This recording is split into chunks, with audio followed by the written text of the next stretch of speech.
Wednesday, Thursday, Friday, Saturday, God.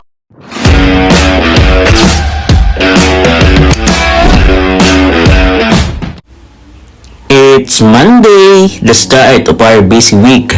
Maaga kaming gumising kasi gagawa kami ng MMW project. Una, nag-conceptualize muna kami, tapos later on, nag-take kami ng mga scenes. Medyo nakakapagod pero worth it naman. Kasi ang dami mga learnings about teamwork at creativity. During our UTS class that day, ang daming realization. Lalo na about self-awareness, na-realize ko kung gaano ka-importante na kilalanin mo muna ang iyong sarili bago makipag-collaborate sa iba. Ayan. Tuesday came and maaga akong umalis ng bahay kahit ang lakas ng ulan. Pagdating ko sa school, diretso na kami sa pag-shoot ng project. Wala kaming class that day pero learning pa rin kasi natutunan ko na hindi lang sa classroom matatagpuan ang pagkatuto. Sa teamwork namin nakita ko kung gaano ka-importante ang patient, commitment at cooperation. Parang reflection dito sa mga tinuro sa UTS about growth and responsibility. So ayan. Wednesday was one of the highlights of the week. Pumunta kami ng Manila para gawin yung RPH project namin. We went to the National Museum, Anthropology Museum, and Fine Arts Museum. Ang ganda ng mga experience kasi habang nagpipilan kami, natutunan kami about culture and history. Na-realize ko na parang ganun din sa understanding the self. Knowing your past helps you understand who you are today. Nakakapagod pero sobrang fulfilling. Napakaganda nga pala ng mga artifacts dyan. So ayan, makikita mo yung mga magagandang pamana sa atin ng ating mga ninuno. Thursday naman, nag-interview kami ng mga fourth year psych student. Ang gagaling nilang sumagot.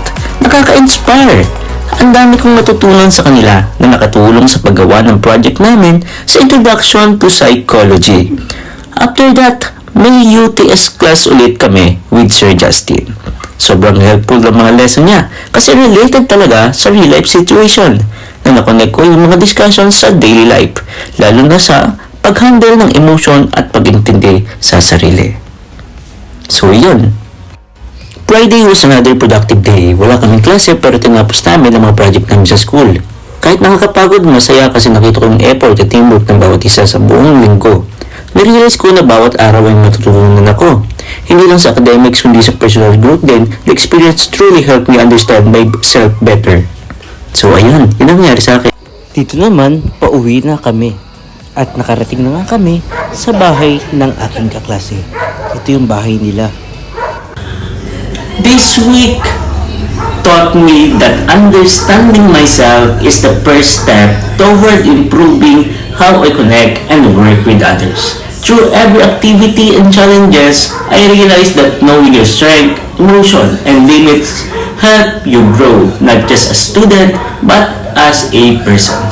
Just like what it says in Proverbs 4 verse 23, above all else, guard your heart, for everything you do flows from it.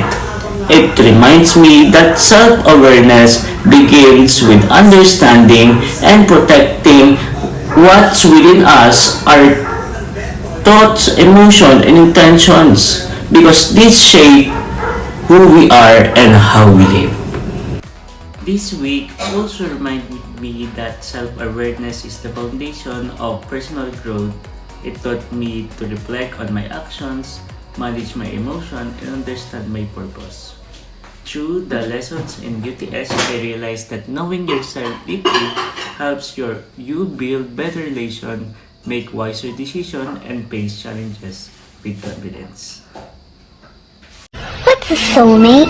It's like a best friend but more. It's the one person in the world who knows you better than anyone else. It's someone who makes you a better person. Actually, they don't make you a better person, you do that yourself. Because they inspire you.